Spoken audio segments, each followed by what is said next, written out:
What's going on, ladies and gentlemen? Welcome to the Tyrant documentaries. My name is the Tyrant, and today I'm doing a review on 343 Industries' new live-action series, Forward Unto Dawn, that leads up to the events of Halo 4.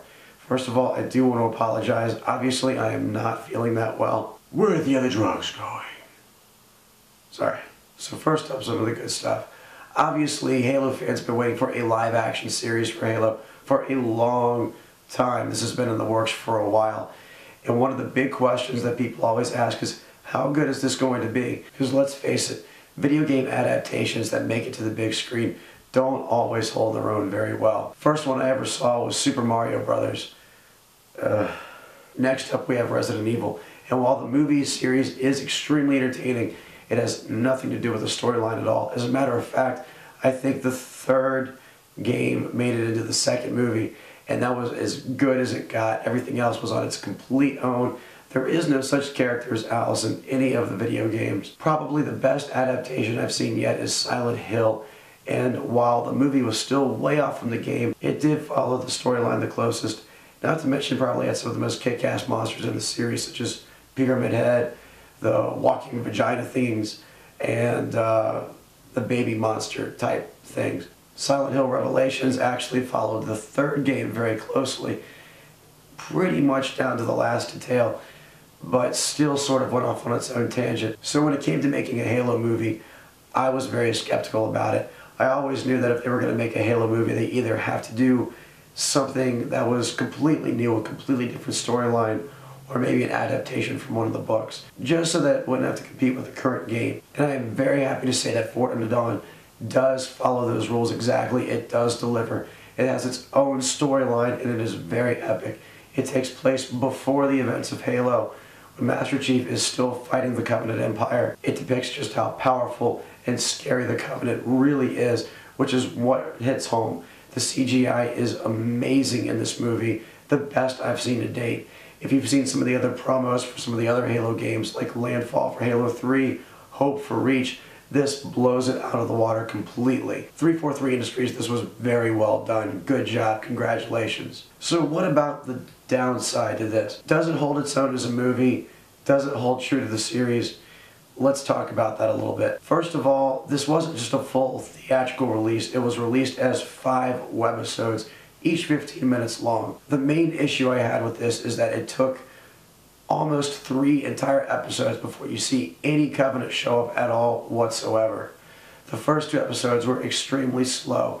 Although the acting was fantastic, you don't see any Covenant, and you don't see any real action. Basically, you're dealing with the Marines as they have sort of personal problems. I almost feel like I could have skipped the first 2 episodes entirely. While I realize that they probably used that as time to build the characters, to build a more deeper story, if you look at other live-action science fiction movies that have been blockbusters in the past, like Star Wars, Independence Day, War of the Worlds, Signs, they sort of put down a baseline for the characters in the beginning, but you really don't dive deeper into their personal lives until the cataclysm that is changing their world continues to develop, and you learn more about their history as the crisis develops. So basically, it's more than halfway through this movie before you see any aliens arrive. For a sci-fi movie, that's not the best thing. If this were a campaign that's like not fighting any aliens until halfway through the game, that sucks. The other issue I had with this is, if you're introducing someone to Halo for the first time and you're showing them this live action series, it doesn't really tell you who the Covenant are. It tells you who the Marines are, but you have no idea who these aliens are who are suddenly killing everyone on the planet and why they're doing it. Are they looking for resources? Are they looking just to take over? Are they spreading their empire? What's going on? Why are they here? You don't even really learn that much about Master Chief. You don't know what he is or why he's there. You know he was part of some sort of top secret Oni project, but you don't know that he's a Spartan. You don't know that he's a cyborg. What is the significance of the number on his chest? Why is he there? So I also felt like this movie would have been a great opportunity to introduce people to the Halo franchise who had yet to become a part of it, but they sort of fell short there. In that respect, Forward Unto Dawn does not hold its own. You have to be somewhat familiar with Halo in order to get the storyline.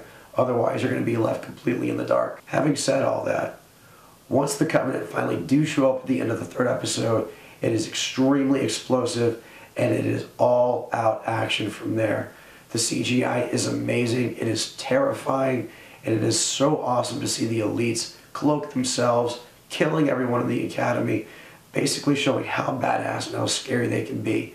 Master Chief's entrance into this film was very predictable, but extremely epic.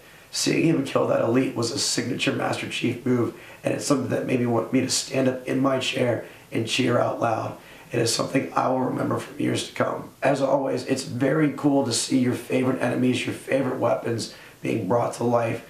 The CGI here, and I can't stress this enough, is top notch. You will not be let down. Seeing the plasma weapons, the carbine weapons, and not to mention the hunters.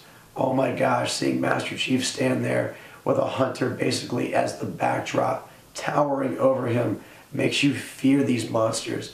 And that is what you plan to experience in the game. My overall rating for this film is a 4 out of 5. 5 being perfect, 4 being way above average. Forward Unto Dawn does deliver for Halo fans. Again, it's slow to start out. You know, they could have probably dove into the action a little bit sooner, but once they do, it really takes off from there. They did not disappoint. It was great seeing them bring everything to life that you've come to expect from the Halo series. If you are a Halo fan, this is an absolute must. Go out, buy the DVD, buy the Blu-ray. It is a 90-minute uncut version, the best you could possibly expect as a Halo live-action series. You will not be disappointed. This is a must for every single Halo fan. Go out, buy it today. For those of you who are a little bit tight on cash right now, you can still find them on machinima.com, also on Halo Waypoint. Remember, there are 5 episodes to this. Watch every one of them. You won't regret it. 343 Industries, thank you for bringing our Halo dreams to life. It was an honor watching them. And remember everyone, do not forget to pick up your copy of Halo 4. It happens on Election Day, November 6th. Go to your local GameStop, go to your local Walmart, pick up a copy, take the day off, call in sick. I know I'll be calling in sick. And most importantly, enjoy the hell out of 343 Industries' newest addition to the Halo series. Thank you so much for watching. And as always, I'm the Tyrant, signing off.